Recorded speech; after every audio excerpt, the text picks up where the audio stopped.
2006年品三国正式开播，那时候我还太小，我是后来在网上看的。当然了，在网上看的时候我依然很小，我记得那时是假期，所以很长一段时间里，我每天的生活就是起床看品三国，一边吃饭一边看品三国，熬夜看品三国。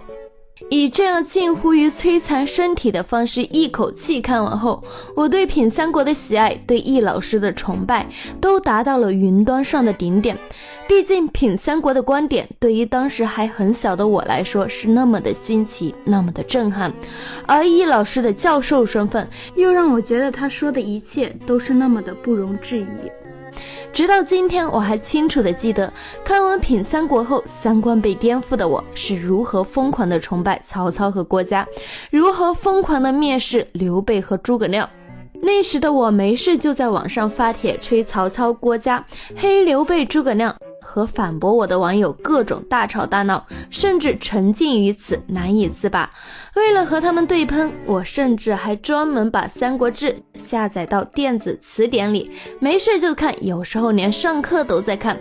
当发现实在喷不过他们后，我也不愿意静下心来想想自己是不是错了，而是一怒之下连续几年都没有再关注三国。直到大学时我才重新开始看三国历史，这一次我是心平气和不带任何成见的认真研究了三国历史。随着研究的深入，我越发感觉到品三国的很多观点是有问题的，最终我对三国历史形成了自己的一套认知，而易老师的三国观点对我基本没什么影响了。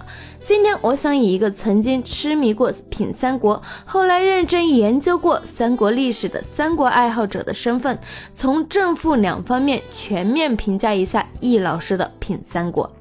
品三国的正面意义，我认为主要有两点。第一点，品三国在单口相声方面的造诣是不可否认的，曾经确实给包括我在内的很多人带来了欢乐，也进一步发扬了幽默说历史这种模式。第二点，品三国的热播确实带动了很多人对三国历史乃至于历史的兴趣，比如我就是因为品三国入的三国历史这个坑，进而对其他历史也产生了兴趣，并开始去了解。品三国的负面意义，我认为同样是主要有两点。注意啊，品三国里单纯的学术错误我是不算在负面意义里的，毕竟在学术方面出错这是很正常的，而且易老师是中文系教授，不是历史系教授，在讲历史时出现学术错位，这是可以理解的。个人觉得品三国的第一点负面意义是一些内容存在较强的偏向性。我来举几个例子。袁绍在攻打曹操的过程中没有屠过城，易老师表示，而曹操也很清楚，白马这个地方虽然解围了，但是这个地方不能再守，袁绍一定会反扑过来，而且我们白马一定守不住，而且袁绍一旦得到了白马以后，他一定要拿白马的老百姓出气，要屠城。曹操确实屠过城，易老师却表示，至于这些人为什么要跟着刘备走，这个我们现在也不大弄得清楚了。有人说是害怕曹操屠城，这个恐怕呢不太准确。屠城这个事情曹操确实干过，当然曹操是不是曹操下令干的，这个还有疑问啊。反正是发生在曹操的身上啊，他屠过徐州。那么这个事情呢，后来荀彧批评了曹操，曹操也意识到这样做对于他实现他的政治理想没有好处。曹操迁徙白马的百姓，易老师表示，袁绍一旦得到了白马以后，他一定要拿白马的老百姓出气，要屠城。因此曹操决定带着白马的老百姓沿着黄河往延津走。这个我们读《三国演义》的人都知道，这刘备打败仗了以后走的时候要带上老百姓的，恐怕很少有人知道曹操撤退的时候也是带老百姓的。刘备带着百姓一起走，易老师却表示，刘备当时说了这样一句有名的话，他说夫计大事必以人为本。据历史学家朱维征先生告诉我，这可能是以人为本这个词的最早出处。但是我们要说清楚，就是刘备的以人为本和我们今天讲的以人为本那不是一个概念。我们今天讲以人为本是要以人为根本，而刘备讲的以人为本是要以人为资本。因为他知道得人心者得天下，他要得天下必须得人心，这是他以人为本的真实的想法。至于这些人为什么要跟着刘备走，这个我们现在也不大弄得清楚了。对此我想说两件事。第一件事，《三国志》记载曹操打算强行把淮南的百姓迁到北方，为了证明自己的正确，曹操得意洋洋地和蒋济说，当年官渡之战时，我迁徙白马的百姓，老百姓没有逃跑，敌人也不敢劫掠，厉害吧？现在我想迁徙淮南的百姓，应该没有问题吧？注意，曹操把当年迁徙白马百姓和现在强迁淮南百姓相提并论，并且强调当时白马百姓没有逃跑，可见曹操当时在白马其实是强行迁徙百姓的。第二件事，刘备说的那句话全文是夫计大事，必以人为本，今人归吴，吾何忍弃去？意思是想要成大事必须以人为本，现在大家归附我，我怎么忍心抛弃他们？结合全文来看，这里的本明显不是资本的意思。易老师在不提这两件事的情况下，把曹操强迁百姓的行为解读为为了保护百姓，把刘备口中的以人为本解读为以人为资本，这不合适吧？王夫之对刘备不好的评价，易老师奉为真理。刘备开始可能也是有这个理想的，但是后来忘了。什么时候忘的？王夫之读通鉴论告诉我们，是分荆得益之后，就是瓜分了荆州得到益州以后，刘备就把那个匡复汉室恢复大汉王朝的理想给忘了。他这个时候的想法就是割据一方，做土皇帝。值得一提的是，王夫之还在读通鉴论中对曹操屠徐州的行为做出了这样的批判：惨毒不仁，恶滔天矣。然而易老师是怎么评价曹操屠徐州的呢？屠城这个事情曹操确实干过，当然曹操是不是曹操下令干的，这个还有疑问啊。反正是发生在曹操的身上啊，他屠过徐州。我想知道易老师这时候怎么就不把王夫之的话奉为真理了呢？看了以上这些，大家应该能明白品三国的第一点负面意义了吧？下面来说品三国的第二点负面意义，一些内容存在对理想主义的否定。我来举几个例子。在谈到诸葛亮为什么选择刘备时，易老师是这么说的：曹操手下人才济济，自己就是一个一等一的人才。诸葛亮过去了以后摆哪个位置啊？所以诸葛亮如果到了江东，地位肯定在张昭和周瑜之下，甚至在鲁肃之下，这是诸葛亮不愿意的。因为诸葛亮的这个目标很清楚，就是我到了这个老板那里，一要荐用，就是被他用；第二要重用；第三最好专用。因此对于他来说，最好的选择是一个什么呢？是一个将来能够成就霸业或者帝业的还不成气候的英雄。那么请大家想想，符合这个条件的是谁呢？只有一个人，他就是刘备。对于刘备口中的以人为本，易老师是这样解读的。但是我们要说清楚，就是刘备的以人为本和我们今天讲的以人为本那不是一个概念。我们今天讲以人为本是要以人为根本，而刘备讲的以人为本是要以人为资本。因为他知道得人心者得天下，他要得天下必须得人心，这是他以人为本的真实的想法。对于刘备的理想，易老师是这么说的：刘备开始可能也是有这个理想的，但是后来忘了。什么时候忘的？王夫之读通鉴论告诉我们，是分荆得益之后，就是瓜分了荆州得到益州以后，刘备就把那个匡复汉室恢复大汉王朝的理想给忘了。他这个时候的想法就是割据一方，做土皇帝。至于汉贼不两立，那是政治口号，那是政治手段。对于刘备托孤诸葛亮这件事，易老师是这么说的：如其不才，均可自取。一般人的理解是说，如果我这个儿子不中用，请先生取而代之，这可能吗？我的结论是不可能。所有的皇帝都是希望自己这个家族的统治千秋万代，怎么会出来一个例外？就算刘备是个例外，那我也不知道他这种思想从何而来，因为中国古代从来只有改朝换代，没有轮番为治的民主思想。如果刘备有此思想，岂不成了中国古代的一位华盛顿呢？就算刘备愿意当华盛顿，诸葛亮也不敢当亚当斯。我认为刘备这个说法呢，倒不是什么三国陋习，而是帝王心思。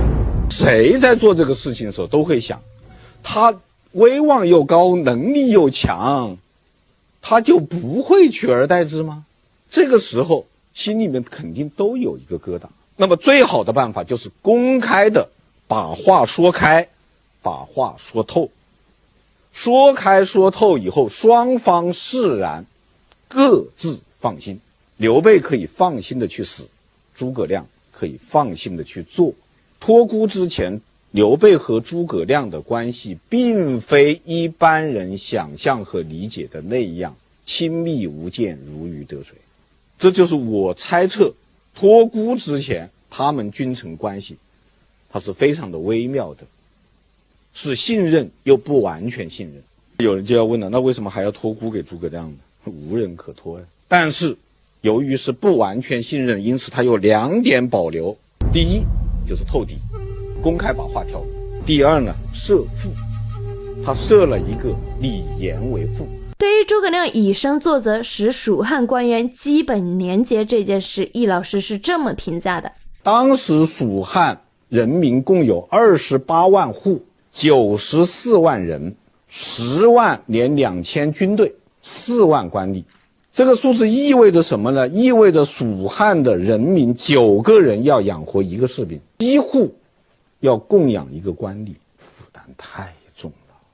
当然这里要说明的是，诸葛亮在世的时候，由于他的以身作则，由于他本人品德高尚，蜀汉政权的官员基本廉洁，没有贪污腐败，或者少有贪污腐败。但是老百姓的想法恐怕和他们想的不一样。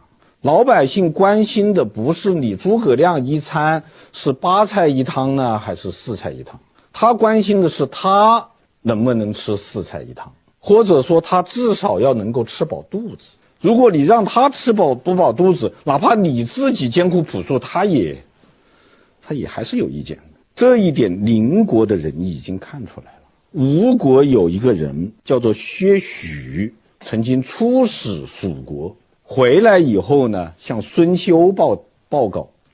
孙休说，你看看蜀国怎么样啊？薛许说，我看蜀国恐怕差不多了。为什么呢？入其朝不闻正言，我到他们朝廷里面听不到什么正义的声音。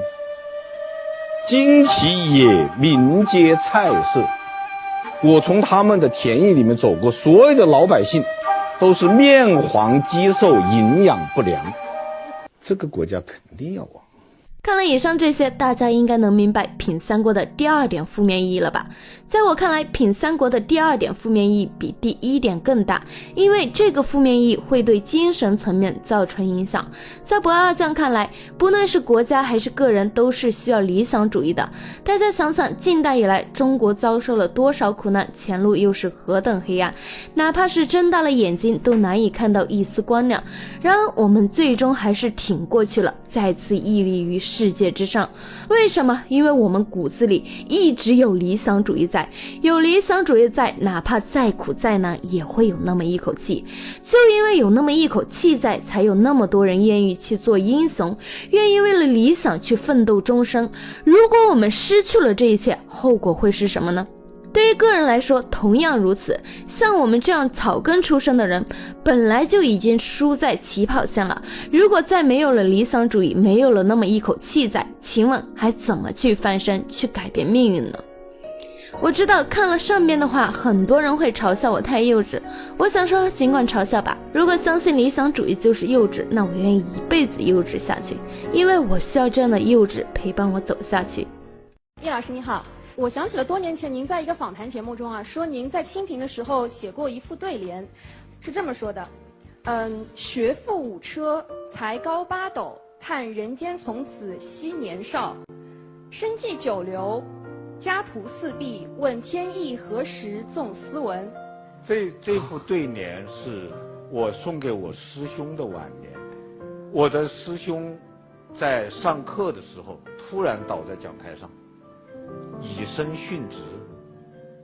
然后我们去给他办丧事的时候，发现他家里面什么都没有，连像样的家具都没有。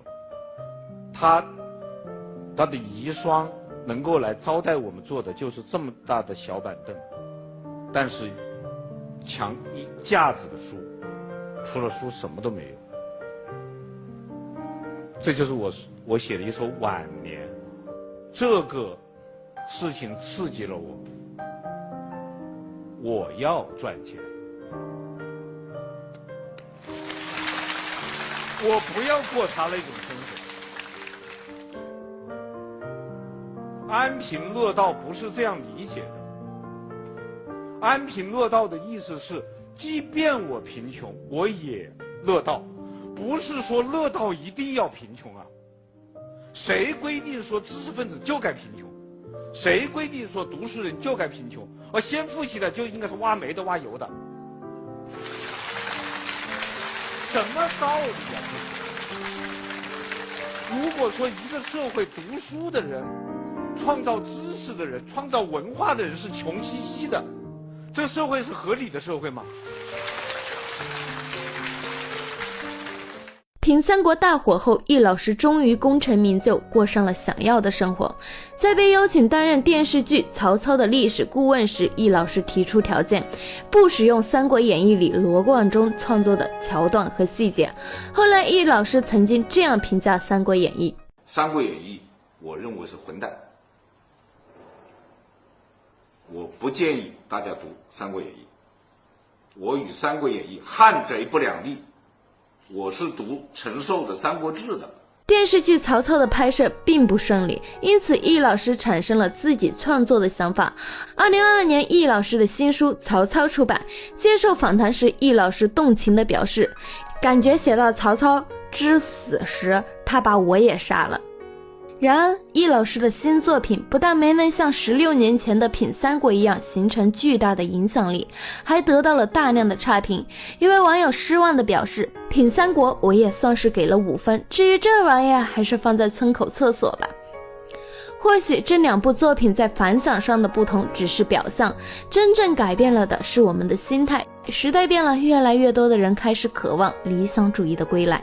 某事与兄，患难与共，终身相伴，生死相随，俺也一样。我乃笼中之鸟，网中之鱼，此一行如鸟上青天，鱼入大海，再也不受羁绊了。驾！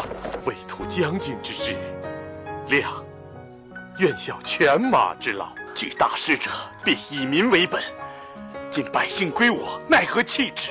臣怎敢不竭股肱之力，继忠贞之节，继之以死乎？传令，出兵北伐。亮暂不能临阵讨贼，悠悠苍天，何伯于我？臣死之日，不使内有余帛，外有余财，以复陛下也。